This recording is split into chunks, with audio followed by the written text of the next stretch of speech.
Susie Thule. I'm one of the founders and I'm the director here. I'm also a parent of 4 kids who are in the program, and so it's my delight to tell you about our amazing school tonight. It's a school that's really near and dear to my heart, clearly. It's a big part of our lives, and I'm excited to tell you about it. SLOCA Classical Academy is almost 10 years old. We'll be celebrating our 10-year anniversary early fall, and we're going to actually celebrate all year next year. We've gotten through a lot of the startup issues and pains and all the unknowns of starting a new business in a school, and so we have a lot to celebrate next year. But it is a school that really began with a dream, and I'm going to tell you a little bit more about that later. But what was started as a dream has really become this vibrant, amazing place to educate families, and so that is what we're going to share a little bit about tonight. Before I do so, though, I want to find out a little bit about you, just see who is in the audience tonight. How many people are coming and bringing a student this fall for the very first time? They've never gone to school before, so they're maybe preschool or kindergarten. Okay. All right, that's a lot. How about people who have kids maybe in 1st through 6th grade? Okay, and how about 7th and 8th? Okay, any high schoolers tonight? Anybody with high school? Okay, great. How about coming from a homeschool environment? Is there anyone coming from a homeschool environment? 2, 3, 4, okay. And then how about coming out of another private school setting and public school? Okay, so we have a little bit of everything, which is really fun because I'll get to talk a lot from hopefully all different angles, and hopefully we'll reach all of you and your questions. So what I want to start with is I'm going to hand some stuff out. Can you help me, Kateri? What I want to find out a little bit about and get you thinking about tonight is really what is your story. We have a story at our school, and we're going to share it tonight. But we want to start just a little bit with what's your story. Why are you here tonight? You're clearly looking at a school option. That's clear, obvious. If you're not, you're probably not in the right place. So we know that about you. But why are you here tonight? Why are you looking for an option? What do you dream for your children? This is what we started with as a family, is what we had a dream for our children.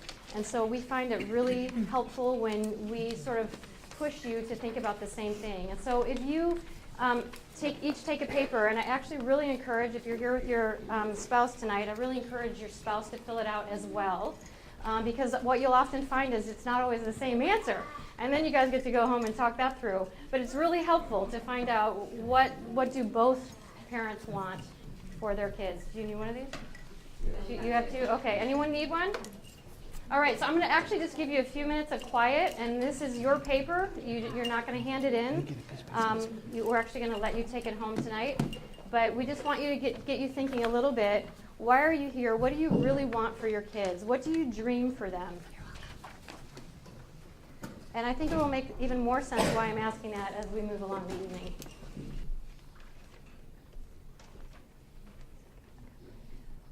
Okay, so I'm going to ask if there's anybody that would be willing to share something that they wrote tonight and just get our conversation flowing here. Is there any brave soul that wouldn't mind giving us a little piece of what you want for your child? Yeah. To give my children an education that supports their own individual needs and nurtures who they are and prepares them for all the challenges that are. Great, thank you. Someone over here? You were just scratching your head, or? Yeah. I would like it to be no participation for Okay. Yep, thanks for playing. You get an award. Okay, anybody else? I want her to have a real love of learning and a passion to follow her interests. Great. Yeah. We're looking for something that's holistic, so it's not just one thing, but kind of the ideas permeate everything you do. Okay. So, Something that kind of seeps into everything. yeah. Thank you. Yeah. We'd like to have the ability to allow our children the opportunity to explore their own personal strengths in their journey of knowledge. And each individual, myself included, of course, has different ways to open their brain. And through this, we're hoping to be able to give them the power to yearn to learn to their full capacity. Great. Thank you. Was there one other person I thought had their hand up? Okay, well, we really like stories here, and so I wanted you kind of getting to think about your own story. And the reason I do that is because participating in our program is a really big commitment.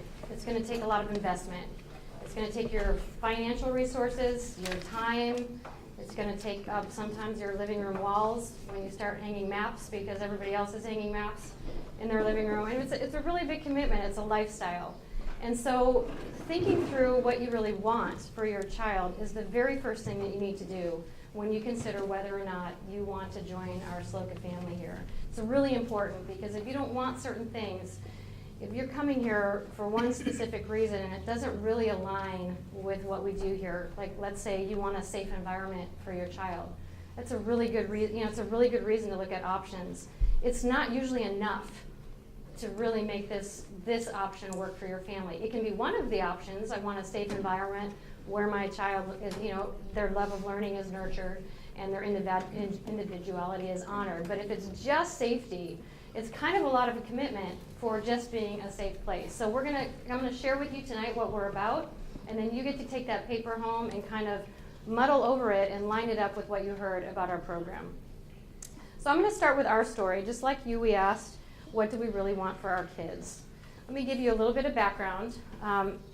I loved to learn when I was a child. Loved learning. I loved everything about learning. I loved anything they put in front of me. I really loved SRAs. Were any of you in the SRA generation? Yeah, okay. So SRAs were these reading programs. They were by color, and you read a little story and you answer questions, and when you get them all right, you get to go to the next one, and then you get to go to the next color when you're done with that color.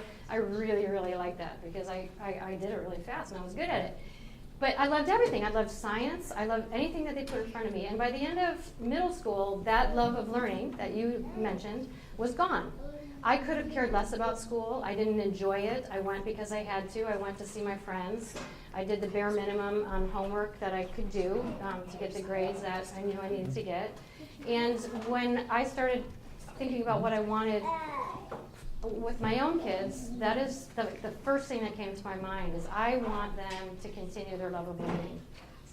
I went on to college because that's what our family does. We go to college. And I was sort of biding my time. I knew what I wanted to do. And by the way, it's nothing that I ended up doing. Certainly, I was not dreaming of school. And I went to get my college degree. And halfway through, I took my required literature classes.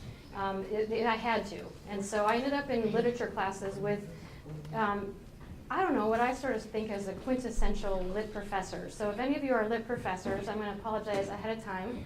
But one of my professors was a woman who just wore huge muumuus every day. She had the wildest, curliest red hair, huge glasses, and huge jewelry. And then my favorite one, I swear, he must have been up reading every night because he came with bedhead. I mean, the full-on, like, this kind of bedhead. His pocket was tucked out. His shirt was tucked out. His glasses were a complete, you couldn't see through them. But these professors made literature come alive to me. They were into it, and they opened up the world of learning again for me. And they taught me to ask questions, and they taught me that I didn't have the answers that I thought I had. They taught me that there was a world, like, way beyond my little myopic view of what was going on, and even myopic view of school. And I really fell back in love with learning, and I don't think it's a mistake or an accident, I guess, that SLOCA School Academy has literature, as one of its core values is really great literature, because literature really opened up my mind and my heart and my soul again. I went on to graduate school, and I got my doctorate in clinical psychology, and I think one of the reasons I went for so many more years was because at that point I had missed all these years of learning, and I was insatiable. I just wanted to stay in class. I wanted to keep reading. And I went into private practice down in Orange County, and I worked with, about a third of my client load were adolescents. And the adolescents that I saw were not the adolescents who were out spray painting the bridges at night. They were the adolescents who were doing everything right. So they got their 4.5 out of 4.0. They were, not just on the right teams, but they were the head of their teams, the team leaders. They had an instrument they played and a job that they had to keep down, and they had everything they needed to succeed in college and beyond. And these kids were lost. They were anxious, they were depressed, they didn't know who they were or what mattered to them. Some of them were suicidal. And they all came from, well-to-do families. And I used to go home. We had just one little baby at that time. And I used to go home and say to my husband, something is wrong with the system. Because these kids are so stressed out. Like they don't love to learn. They just know how to learn. They know how to pass tests. And then if you don't take those classes, if you're not on the full-on AP track, you take what my friend very crudely calls the dum-dum classes, where you just hope you get a good teacher. And if you get a good teacher, you get a good class. And if you don't, you're not challenged. That love of learning is no more nurtured in those classes than they are in the AP classes. And so it got me thinking, what else is out there? Because something's wrong here. There's these two extremes. And so we began a search for something different. And what we decided in the end, and you're going to hear some of this in your answers, is that we want to preserve the love of learning. That was just absolutely my most important thing that I wanted for my kids. I wanted their education to be engaging. I wanted them to be engaged with what they were learning, not just, studying the night before to get an A on a test, which I was a really good test taker, but I was not engaged in the learning at all. I don't remember anything I studied, and I didn't really care about it. We wanted a solid, strong education. I didn't want my kids just to be engaged. I actually wanted them to have a decent education when it was all said and done. We wanted it to matter and be meaningful. Kids spend a lot of time in class. We've actually added up the hours and the minutes at the school, and it's a lot of time. And to feel like that, like for me, I felt like it just really didn't make a difference. I did all that schooling, and then I actually woke up to education when I was in college. We wanted them, if we're going to spend all this time, let's make sure that it matters. We wanted an education that would really prepare them for life. And we decided in the end, surprisingly, that we wanted to be involved in the process. I never thought I would be at home with my kids part-time homeschooling. I never had that thought ever once. And sometimes I still kind of catch myself thinking, wow, how did I get here? But that's what we decided in the end. And we decided, again, as a family, that an incredible education is worth a really big investment. And so since that point, I've really given my life to ensuring the best education possible for my kids, and now for all the kids who cross the doors of our community here at SLOCA. We ended up moving to SLO in 2006, and I met a woman named Lisa Lewis. She was a local educator, which I did not have in my background, and we teamed up over this thing called classical education, fell in love with that model as well, and the rest is history. Did I say we moved here in 2006? Yeah, I think that was a little bit off. Let's see, how old my son was. No, we actually moved in 2003. So in 2005, we began SLO Classical Academy. We had 27 students. We were in 4 homes all around SLO, which I laugh because it really isn't allowed. But we didn't know what we were doing, so we spray painted our garage and put a window in, and we had 11 first graders in our house the first half a year. And then we had 3 other homes who transformed their living room or their garages for us, and that's how we began. Then we moved here mid-year, and now in our 10th year, we serve over 320 students. We've expanded all the way down to preschool and up through high school by request of our students wanted us to continue into high school, and we serve people, actually, this should be from Lompoc to past Paso Robles. So we have people coming from all over the county to do our program. And we actually next year have somebody who's going to be coming down from Monterey and staying here Monday through Wednesday, and then going back to be with the family Thursday through Sunday, and then come back here. They have to move, but they've been at the school, and so they're making some big sacrifices to do it. Let me tell you a little bit of our programs. They're unique around here. Our signature hybrid model is where students attend class 2 days a week, and they're home 3 days a week. So that's sort of, I would say, that the large majority of our families do our signature hybrid model. That's what we started with. And then we have what we call an enriched hybrid model. This is often chosen by people who have been homeschooling for a long time, or who have an only child and want their child wants more social connections, or sometimes we have parents who both work. And so this is often chosen by them, but they have a 4-day program, and it's for grades 5 through 8. And the way that works is that they do their regular days of school. Let's say they're coming Monday and Wednesday, just like their friends who are home on the other days. They come Monday, Wednesday. On Tuesday and Thursday, they're with teacher tutors who help them through. The kids have to take responsibility. The parents have to help prepare them. but the teacher tutor will sit with them while they're doing their work that they would normally do at home. Okay, and so they have social connection, a little bit more involvement with some of our teachers. And then we have our University Model High School. And so our students attend a full high school course load Monday, Wednesday, and Friday. So they're not homeschooled at this point at all. It's like if you went to college and took all your classes on Monday, Wednesday, Friday, and then you had your Tuesdays and Thursdays to work on your loads. That's how our high school works. All right? We have some extra things that go on around here. We have something called Friday Foundations. Students attend Friday mornings to reinforce learning. So 8 weeks a trimester we do this. And so it's sort of the mid 8 weeks, and they come and they are with their teacher again, one of their teachers, one of their core teachers, who review stuff and help them reinforce and retain the learning that they've had. So they'll do spelling games and grammar stuff and work on math together and that kind of thing. And then we have our academy classes that we've had since the very beginning. And that is a typo. So our academy classes is actually the same 8 Fridays in the afternoon, and they are enrichment classes. So kids can come and take everything from film to sewing, cooking, Lego stuff, all kinds of different things. We've had Chinese, we've had Spanish, all kinds of stuff. So we put together a whole group of interesting classes, sort of like you might take, in a school that has a lot of electives. So they get a choice. And some people love to do it, and some people stay home on Fridays. And then we also have athletics and clubs. We were recently CIF approved about, 9 months ago at the end of last year, and so we've been scrambling to try and keep up with all those regulations, and we're having a blast. We have some students who have really stepped up to the plate and never played sports before, some of them, just to help us see our program grow. And so we're really excited about our athletic programs, and then we have some clubs for kids as well.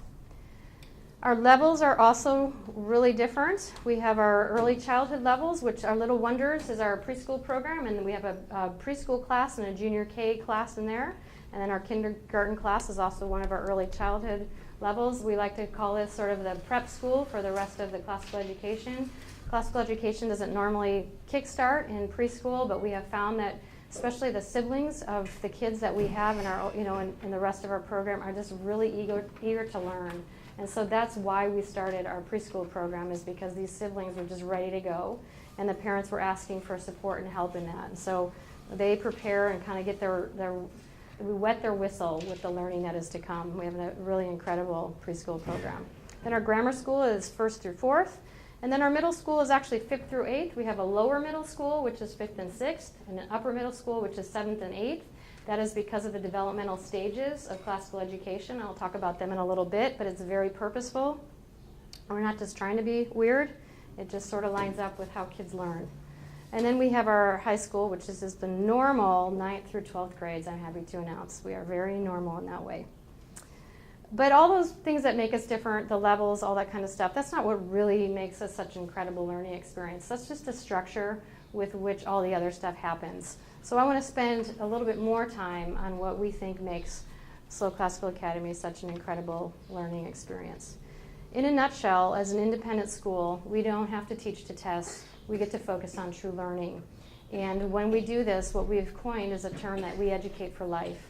And so this is life that is more enriching now. It helps families take advantage of the time they have with their kids now, so it's life changing now. It's more fulfilling. I can speak to that just as personally, but also from other families. It's an incredibly fulfilling life to be on this learning journey together with your family. A more prepared life. I have a senior, I'm really sad to say, and she's going to go away to college. But watching her and the other kids, they are so much more prepared for what is to come. My daughter has really thought through her college decision. She hasn't told us what it is yet, but she has thought about it where I even want to go to the beach, or I want to go to the mountains so I can go skiing. I mean, that is honestly how I chose my college. And I went and I floundered for a while, and then I figured it out. But these kids are really thinking through. They're looking for colleges that will help them continue their learning process. They're looking for colleges that will challenge them. They know what it is to study. They know what it is to organize their time. Our kids who are doing high school Monday, Wednesday, Friday, they know how to take responsibility for their time on Tuesday, Thursday. So they're not only prepared intellectually, they're really prepared sort of in just facing life that is to come. And then we say it's an altered life, because when you jump in here, your life will change, and those who embrace it will tell you that the alterations are incredible and they wouldn't trade them for the world, but life does change. So how do we do this? The first way we do this is with really a foolproof education. So classical education is not something we've made up. It's been around for a long time, and I'll talk about that in a few minutes. We believe that the family involvement is one of the things that makes our school so special. We really believe in families and the power of families. We believe students need their parents involved. We believe that parents have good things to offer their children. We believe that family time is important. We really believe that that family involvement makes all the difference in the world at the school. And then we have a really amazing community. So this community attracts people who are thoughtful and want something different.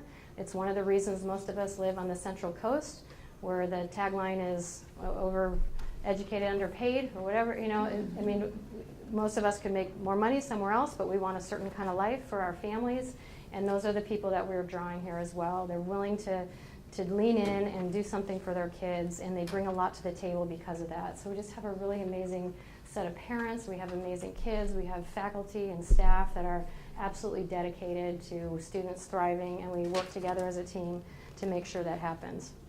So let me pan this out a little bit for you. Classical education, I'm still learning about classical education. I've been reading about it for 12 years, and I've been living it for 10. It's big, it covers a lot, but I'm going to try and boil it down to at least give you a taster here, and then if you're interested, I would really encourage you to ask us for more resources and to keep learning about it, because it really affects the things that we do here. Our decisions, our curriculum, our developmental levels are all based on this thing called classical education. So let me open up with a quote, my favorite quote on classical education. Wherever classical education has been tried, students have learned to think broadly, deeply, and creatively. They have learned to live up to their responsibilities and to recognize the possibility of greatness within themselves.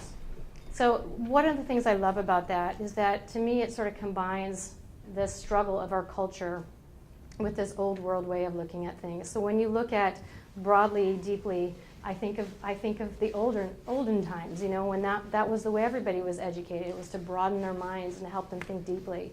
But creatively, that reminds me of now. Creativity is really valued in the workplace, and classical education really pours in and helps that happen. And then living up to their responsibilities, we have a kind of a crisis in our culture right now. We have kids who aren't believed in. They aren't necessarily giving back because we have taught them that we don't really need them to give back. They don't need to work in the fields. We're happy to pay for their dinner at any point. We put them in all their sports. We do all this kind of stuff. And what the research is showing is that kids, when they don't feel needed and a valued part of society, they're far less likely to stand up and do what they need to do to make life work. And so we think kids have great things to offer us. And so we want them to not only live up to the responsibilities, but in doing so, they actually get to connect with something that's really amazing inside of themselves. Classical education is time-tested. It has produced some of the greatest thinkers, leaders, and scientists in the Western world. From the time of the Greeks until the late 19th century, including America's founding fathers, those are all people, our founding fathers were classically educated, as was Socrates and Plato. They're sort of the founders of the way that we think here. Ivy League colleges have their roots in classical education. Every Ivy League college does. And leaders in every field continue to emerge from the legacy of classical education. So it's really interesting when you start looking at some of the movers and the shakers in politics and that kind of thing. And a lot of the business leaders of the world were classically educated. You know, they're sort of 50, 60 now, but they were educated in a very similar way as we're educating today. Slow classical education is also developmental. So that you heard me mention this before. The first stage in classical education is called the grammar stage. And this is where kids learn the rules or the grammar of subjects. So you learn phonics, you learn how to count, you learn math facts, you learn rules of spelling, you learn things that events of history, that kind of thing. You're sort of laying on the table, and they're in the sponge stage. Kids that young, so this is sort of first grade through fourth or fifth. They actually love information, and so you're just feeding them information. You're putting great books in front of them. They're memorizing really beautiful poetry, and you're filling them up in their stage of just information gathering. The logic stage comes next, and this is why we have lower middle school. The logic stage sort of starts to transition in 5th-ish grade, depending on the student, and they sort of fully come to it by 7th grade, and so we put our 5th and 6th graders together for this beginning of the logic stage when they're transitioning from just learning the rules and the grammar to applying them and to starting to ask questions and think about their beliefs. So this is the why stage. This is the stage where they think we know nothing and they know everything, right? So you've heard it. Why do I have to do this? Why do I have to do homework? My teacher, doesn't really check it anyways. This is that constant thing that we tend to sort of roll our eyes at in middle school. That's a natural and normal part of learning. And so what we like to do with kids here is to give them the tools to really start thinking about stuff. And so we teach them how to argue. They take formal logic classes. We teach them we want them to actually start showing proof of what they are saying rather than just saying, well, I don't like that or I don't believe that. You start saying, well, why? Show me why. Where in the text? Where in Tom Sawyer? What did he say that made you believe that this is what he thinks, that kind of thing. So we actually just come alongside of them and teach them to be really good arguers, which is, always a little bit challenging at home, but it's fun and it sharpens us too. I mean, I used to not allow my kids to stay in their pajamas on our home days. And I finally had to say, you're right. If you're going to study the same way in your pajamas, you may stay in your pajamas. If you act like you're going to bed in your pajamas, then you're getting out of your pajamas. So my girls stay in their pajamas all day long. But they're studying and they're doing well, and that came from them learning how to argue with me. I could not answer their questions about why not in any way that actually made any sense. Then they go into the rhetoric stage. This is high school. This is where students take those earlier stages and they learn how to express themselves effectively, their opinions through both written and verbal word. So this is where they take they take their facts and they take their interaction with those facts and they start to put together really what they think, and then they have to communicate it. So you can see how this would be effective no matter what you did in life. We want to be someone who's well spoken. You want to convince people, maybe whatever it is, of lowering the price on a car to maybe changing a law. It doesn't really matter. And what is so awesome is that these developmental stages that happen so naturally in childhood are the very exact stages we all need to learn anything else in life. You start a new job, you got to learn all the rules of that job. I mean, let's say you're going to be a computer programmer. You have to learn the basic fundamentals of what goes into computer programming. You have to learn that first, and then you move to the next level where you can start putting them together and having them make sense. I was just looking at somebody's programming page today. I said, you do not want me to touch that page because I want to wreck it. And it's all these little numbers, and then you can take that, and what I was looking at is the numbers behind our new website. So that's that final stage where this guy has learned the fundamentals, he's learned how to put them together, and now he's expressing his art and his thought system and his programming in this beautiful form of a website. So that makes classical education very comprehensive. It's open to all questions and applicable across all subject areas. So it's not just the stages of learning, it's an approach to learning. It's an approach to learning that you carry with you forever. Does that make sense? Okay. Classical education at SLOCA is, and we have our own little twist, every classical school does, integrated all over. And that's one of the things that makes it really fun here and very family unifying. So let me describe that.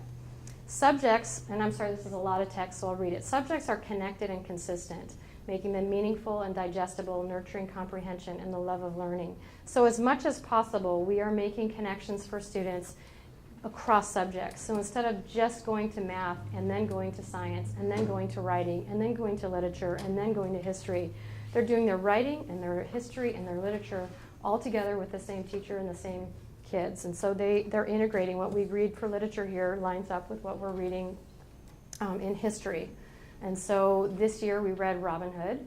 The whole school read Robin Hood, and it was connected with the time where King John and Richard and all that was going on. And so we talked about what's historical and what isn't, and what, we learned all about that time period through reading Robin Hood.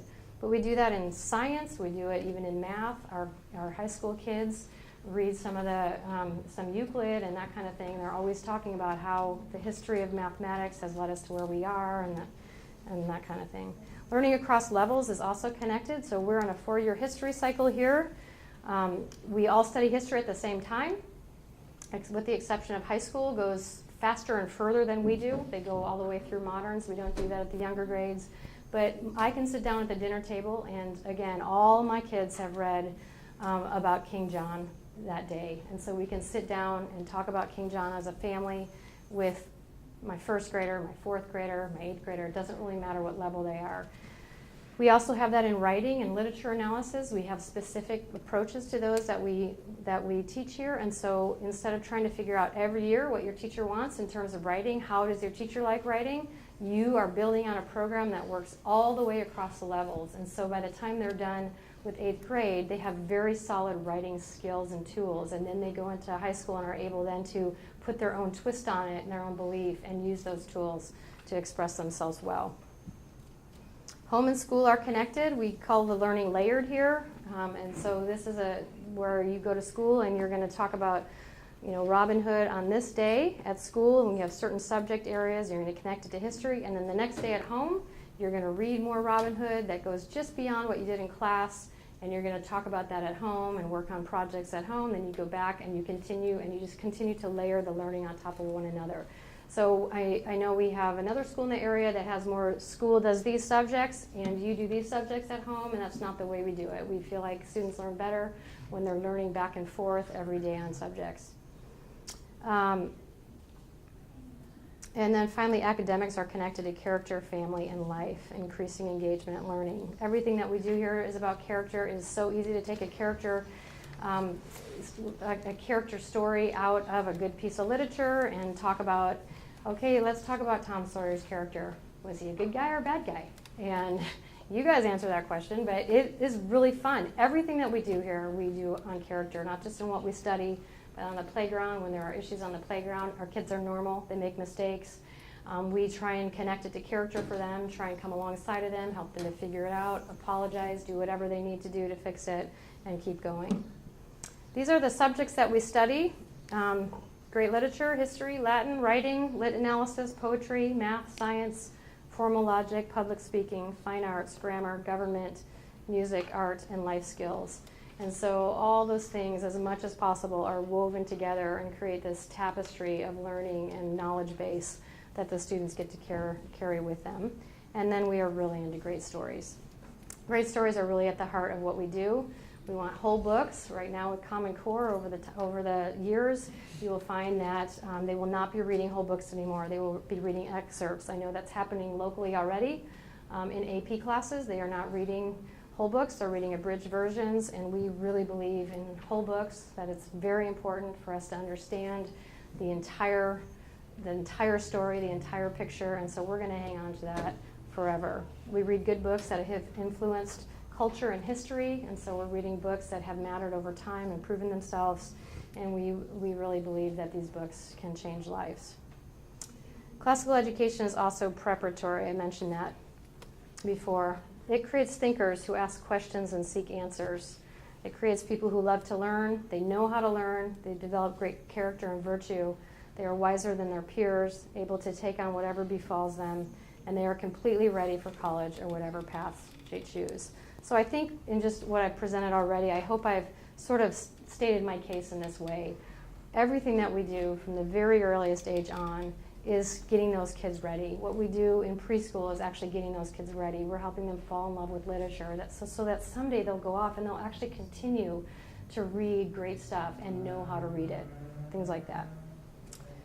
So classical education makes kids smart, which I'm sorry, but I care it as a parent. I don't want my kids to go to school and they come out and they're not so smart. That would be a really waste of time and money. But even more important, it really grows who they are. And that's our focus here, is not making kids smart, but providing them a feast of wonderful learning that is going to grow and become a part of who they are. So that's a little bit on classical education. Let me talk about family involvement. Like I said before, we believe in family. SLOCA is family-powered. Parents are really important here. They have a strong voice.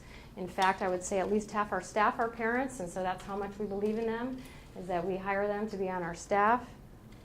It's family-centered. Your family will learn together at home. It's very fun, and it can work even for people who have to go to work all day. It's very easy to keep up with the literature reading or the history reading or something to be able to engage with your kids.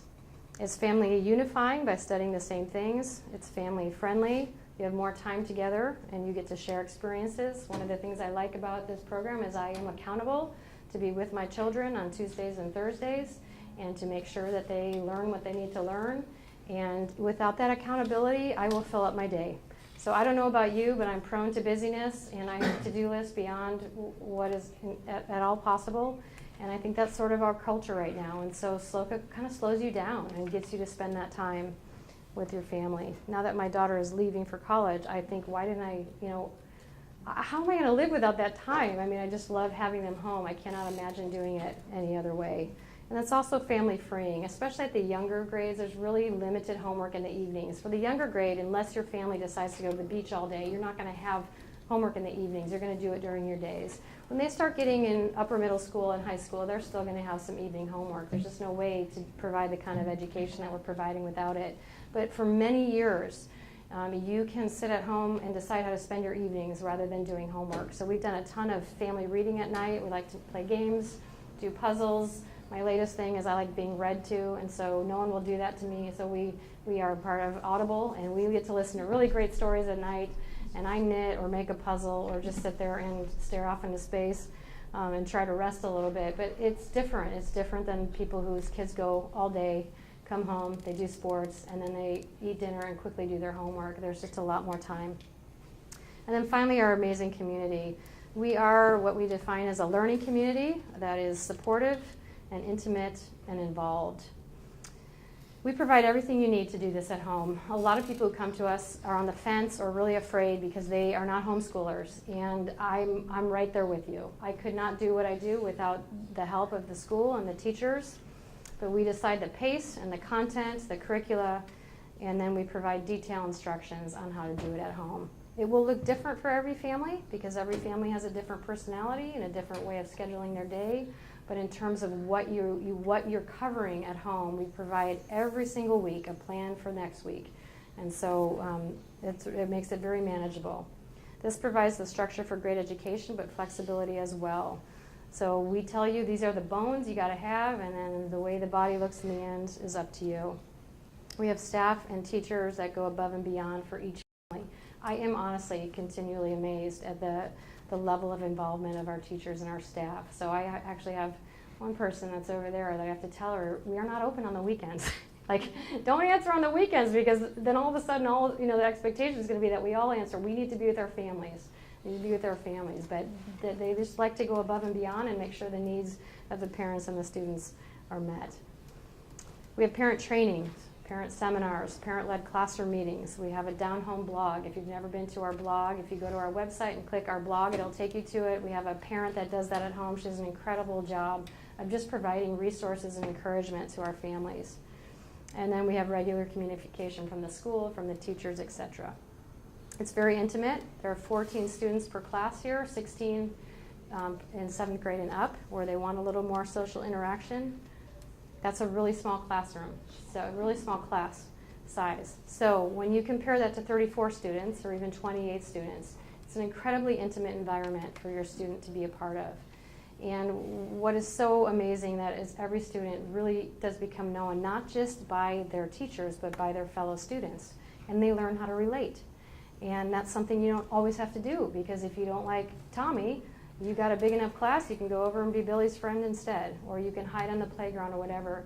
You cannot hide here, and that's a good thing. It's a good thing, because you become known and you become a valued part of the student group. The success of every single student is sought. Parents get to know each other as well. We have an all for one, one for all motto here. We're in it together. The staff, the parents, we're all in it together. And so as much as you want to, you can get to know people here. If you drop off in the parking lot and leave, you will not experience that. But if you come and hang out and join part of a committee or go to your classroom meetings, you will start to get to know some pretty incredible parents. And finally, it's involved. Everybody plays, everybody counts. Our school is built on volunteer time, and they have made us who we are. So there's all kinds of contributions. I could tell you, you know, people who painted that and did that and put the library together on volunteer time, who contributed their talents and their gifts. And sometimes they just contribute their time. Maybe you're doing something that isn't really up your alley. Maybe washing windows isn't exactly what you had in mind for your day, but that's really what needs to be done. Everybody plays here and everybody counts. We have required volunteer hours, and there are many reasons for that. It keeps costs down, but we also believe that when a community is that active, the students benefit in the end, and there's research to support that. Every parent is encouraged to find a place here, and parents talk about how amazing it is to be in a community of such dedicated families. When all is said and done, we want you to be amazed, not at what SLO Classical Academy offers, but at what you see in your children, and you shall see wonders. Everybody here does. That's our theme this year. There's a Shakespeare quote that says, "You shall see wonders," and that is what we see here. Every day, there's not a day that goes by where we don't hear a story or watch some child having some sort of epiphany or some process through something. At home, I see it all day long as I'm looking for it. And we guarantee that if you look for those wonders, you will see them. So those are 3 complex, unique qualities. 3 is a little bit, I don't know, not really true, because there's a lot of points under all 3 of those points, but when they are woven together, it really sets us apart and creates an incredible learning experience. And so together as families and staff, we really are educating for life. And I want to sort of wrap up this part with a quote by Neil Postman. At its best, schooling can be about how to make a life, which is quite different from how to make a living. So I thought you might want to hear from some other parents right now, and we have a video that we're going to show to do that. So I'm going to try that now. Oh, yay, it's working. Last time it didn't work. Can you hear that at all? Can you hear it? Yeah. I feel like SLOCA is a lifestyle, and it's been a great lifestyle for our family. As soon as I cracked open a couple of books and read what classical education was, my mind was blown. I didn't even know it was out there. Looking around at the public schools and some of the other private schools, we were a little dismayed at a number of things, including the class sizes, which at 30 students for a kindergarten class seemed more like crowd-controlled education. We were not on the track to homeschool our kids, so it was really a whole new adventure, and we were just so pleasantly surprised of the culture and the material they were learning at such a young age and being exposed to, and just being excited that our family could be a part of this. We felt this was the perfect opportunity for us to be involved in his school, but yet also allow him to be involved with other children. And we're certainly very happy with what we've done. Making the transition was fun, but I didn't know if I could do it. And really people around me really came to my aid and helped. And all the support that I got from SLOCA really enabled me to be successful. And I also really appreciate that the school is accredited, so I didn't feel like I have to do a lot of research and checking to make sure that the homeschool, that what I was doing at home was actually fitting with the California standards and everything like that. So I was really grateful to have an institution behind me to do that. When I went to school, I basically went to get good grades, make the teachers happy, but I didn't really retain a lot of the information that I learned.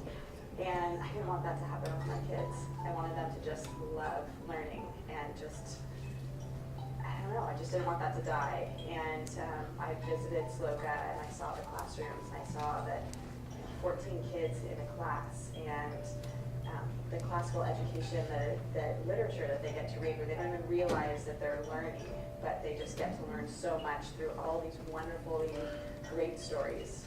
And teaching, crossing over in the subjects and teaching English and math and history and English, you know, just so cool.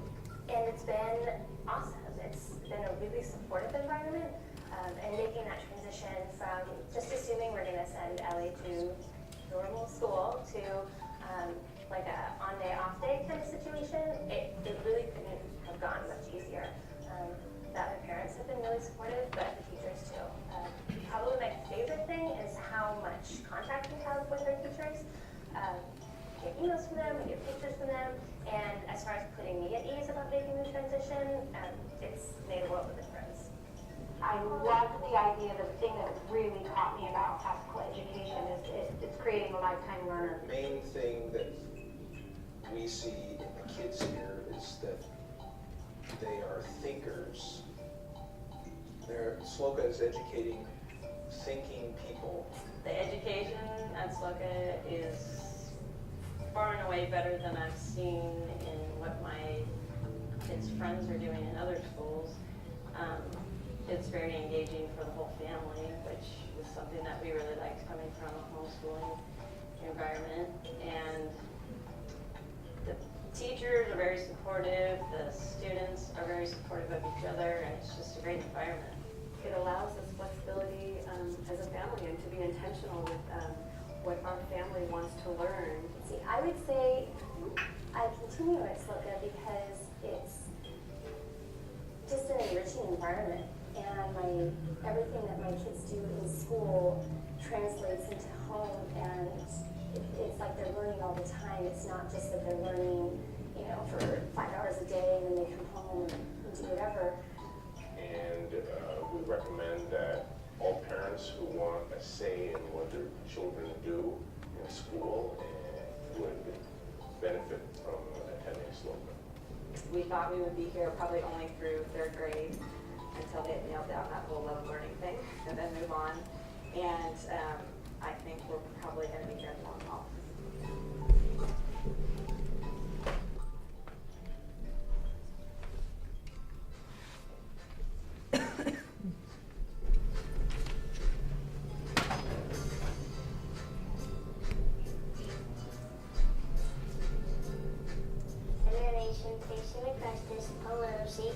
And a culture that is separate to the bright and good city.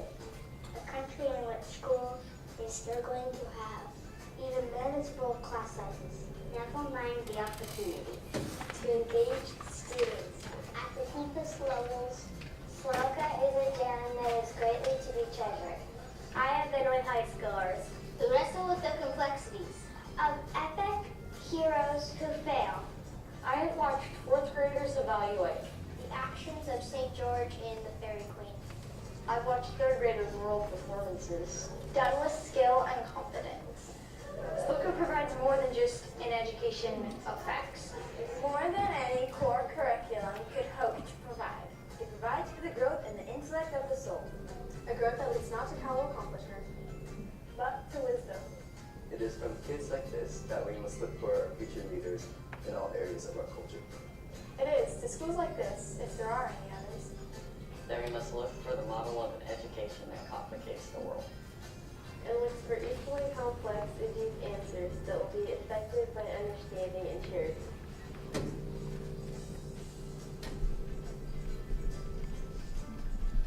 So that last quote was by author Gary Schmidt, who came and spoke at an event for us in the fall. And he came and spent some time on our campus. And it's always really fun to get an outsider's perspective, because we're here, we're in it, we love it, we're committed. But his words meant so much to us because of what he saw here. So is SLOCA for you? It's a really important question to answer. We're at a place where the spots are very limited, and I actually, hot off the press, have our openings for you if you'd like me to read them. In preschool, we have several spots. In the little ones, age 3 and 4. Junior K, we have 2 spots open total. Kindergarten, 2 spots total. Primary, we have just 1 spot. So primary is 1st and 2nd grade. 3rd and 4th grade, there is a wait list at this point. 5th grade, and we have 2 spots. 6th grade, we have 1 spot. And 7th and 8th, and high school, we still have a few openings. So things change. If you're especially in that intermediate group, things do change. People move away. We're always sort of amazed at what one summer can bring, so I'd really encourage you, if you're interested, to get your application in anyway. But let me just talk about some things for you to consider. Number 1 is, are you ready and available to be a part of your child's education and our community life? Does classical education capture your attention? If nothing I've said here tonight captures your attention, really double check yourself before you submit that application. What are the reasons for you wanting to be a part? And I mentioned that earlier. If it's just for a safe environment, it's probably not the greatest place. Also, we do take kids with special needs and learning disabilities, but we don't have resources for those kids, so you need to know that ahead of time. So we always work with the parents. We have parents who bring full-time aides in and that kind of thing, but our resources are limited here, and so you just need to know that. What are you willing to invest? Are there learning social behavioral struggles? Sometimes we can have a kid who's had troublesome behavior in the past and they fall in love with learning and that troublesome behavior sort of stops. Other times, if this is a place that is just sort of the last resort because your student hasn't made it in several other places, this is probably not the best choice. There's too much involved on the parent part to really make that work. And then finally, are you willing to prepare during the summer? We do have some things that we'll want you to read a little bit in the summer. And you can't just show up on the first day and, expect everything to run smoothly. It's not a lot, but it's a little bit, and it's probably more than most schools would have. When it's a good fit, it's a really amazing place to be. When it isn't, it's sort of hard on everyone. It's hard on you, it's hard on your children, it's hard on the classroom, it's hard on the staff. So we do a lot of work to try and make sure this is a great fit. And it's a great fit for a lot of people. We have a lot of families here flourishing. But we want you to think about it because when it's not, it's just a huge commitment. I will just tell you that our family would not do anything else. And so as much of a commitment as it's been, I know that our family, and I think if you talk to the other staff, hands down, they wouldn't do anything else, but you really have to decide that. SLOCA really takes true grit, a commitment to learn alongside your children, a desire to offer them an incredible educational opportunity. And then it does take, obviously, a financial investment. We're a private school. I did not put this type small on purpose. It's just the only way to fit it on the slide. You all have a handout in your packet of expected costs. We have tried to think of everything that you will need to spend money on while you're here.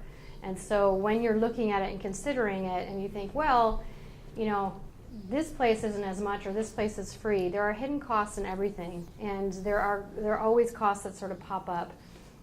And so we've really tried to be honest with you. Like, we asked for some contributions at the beginning of the year. They're on there. So when you're looking at that, know that we've put everything that we can think of. So is it worth it? Is it worth the time and the money? We believe it's the best investment we've made as parents. And how can we be so sure? Because these are my kids. And they're thriving. And they're full of life. And they're ready to go. And my favorite thing is when I sit down at my teacher-parent conferences, and the first thing that comes out of their mouth is, Zeke loves to learn. He brings so much energy to the classroom because he's just excited to learn everything, and I just want to jump out of my chair and say, yay, because that's what we were going for. He doesn't have to be the top student of the class. I want him to love learning and to have the tools that he needs to go on. And so these are my thriving children. They would not trade it, and they are my number one measuring stick if it's working. If it wasn't working, I would not be doing my job because my job's a big job. They're my measuring stick, and then I look at all the other kids around me and I see the same things in them. So we're going to take you on a quick tour, and then we're going to come back for Q&A. So we'll be gone about 10 minutes, and we're going to split up into groups since we have so many people. I have some lovely assistants here. If you have children who preschool or junior K, you have a white label. You're going to go with Amy Turner, one of our preschool teachers right there. And if you have kindergarten through 3rd and 4th, you have a red label. You're going to tour with Meredith right here. And if you have 3rd and 4th and up, you're blue and you're going to tour with me. If you are high school, you actually have an HS on your label, and you're going to stay here with Kateri Rain, who you're going to go, I think, in that room, and you get to talk to our high school director and ask your high school questions. So we will all kind of meet you outside. If you have a sweater, ladies, it is a little chilly out there. And then Edna is putting out some of our books that we use. So those of you who have time, if you want to come and peruse any of them a little bit. But we'll go start the questions while everybody's trickling back in. Anybody here have any questions? You're a very quiet group tonight. I thought maybe the time change would happen. Pardon me? Serve these cookies every day at school? No, it's a really good thing we don't, because that would be a problem for me. Just didn't want you to think we were really quiet. You're kind of a quiet group tonight. That's okay. Yes? The Friday classes, you have the morning foundation and then the enrichment. Is that only for 5th through 8th, or does it start? No, actually Friday Foundations is preschool through 8th grade. Okay. So thank you for clearing that. Yeah, I think it said 5th through 8th, and I thought it was. You know, the 4-day program is 5th through 8th. Right. So if you want to come Monday, Tuesday, Wednesday, Thursday, I could have a typo in there. Apparently I have several typos Okay, tonight, just- so it wouldn't yeah. surprise me. But no, that's open to all students. So we have a lot of families who will do, you know, a 2-day program and then bring their kids on Fridays. So. I have a question. Are there parents that, like say, will work together on teaching their kids? Like, for example, somebody lives close to me and they have a kid that's in the same age. I mean, will parents co-teach like that? They will. Okay. So I'm going to repeat the question just because he's recording for people who missed this meeting. She asked if parents ever share the homeschooling, and the answer is yes, they do. So we've had different parents do it different ways. Sometimes they will do the homeschooling. We've actually had a few parents hire a college student. I don't know if they're just sort of their middle school boys were wearing on them or what, but they hired a tutor, and that tutor worked with their boys. They had a group of 4 boys on their home days, and you know, most of the subjects. Okay. And so yeah, we've had parents do that. Yeah. So, for kids that are extroverts on days that, I mean, of course, this is made for any kind of kid, but if they need a social outlet on those days off, they need something to do, they just loaded down to work, or they just kind of sit and twiddle their thumbs? No, it depends on the level. So he was asking, you know, in some ways, what's the workload? Because you might have an extroverted child who needs. Are you talking about school days or home days? Home days, right? Home days, yeah. Every once in a while, if we have a family with an only child, they will really seek out kind of that shared type of thing. Some only children, you know, love being at home with mom or dad, but sometimes you have a really extroverted or very social child. It's really easy to try and hook up with somebody else. There's lots of parents who would love a half day off. The other thing that that happens is that, especially at the younger levels, the workload does not necessarily take all day long. So if you have a kid who can, you know, kind of get started right away and likes to plow through, you know, in 3rd and 4th grade, you can be done by 1. And so then you've got all this time to get outside, go on a hike, meet up with a friend, have an early play date, learn an instrument. We have lots of kids who like to go horseback riding. And so for those kids who really like to wiggle and need to get out, there's usually more time for that. It gets a little bit heavier the older you get, obviously. Just the workload appropriately goes up. But and then some people, when they get in that 5th and 6th, when they really have an extroverted child who needs that social stuff, will do the 4-day. You know, a handful of people will. So I haven't really heard any complaints. I don't know, because if you had where there was a child at home who was just kind of climbing the walls and not complaining, yeah. So, but if that happened, what you can do is come and say, I'm having a child climbing the walls, and what can I do? And you'll either have parents who would love to jump in and help you with that, or staff can. So, yeah. When a student is in 5th grade, if they're going 4 days a week, are they still doing homeschool? Well, that's a good question. So he asked if a student is doing 4 days a week, are they still homeschooling? It's a little bit.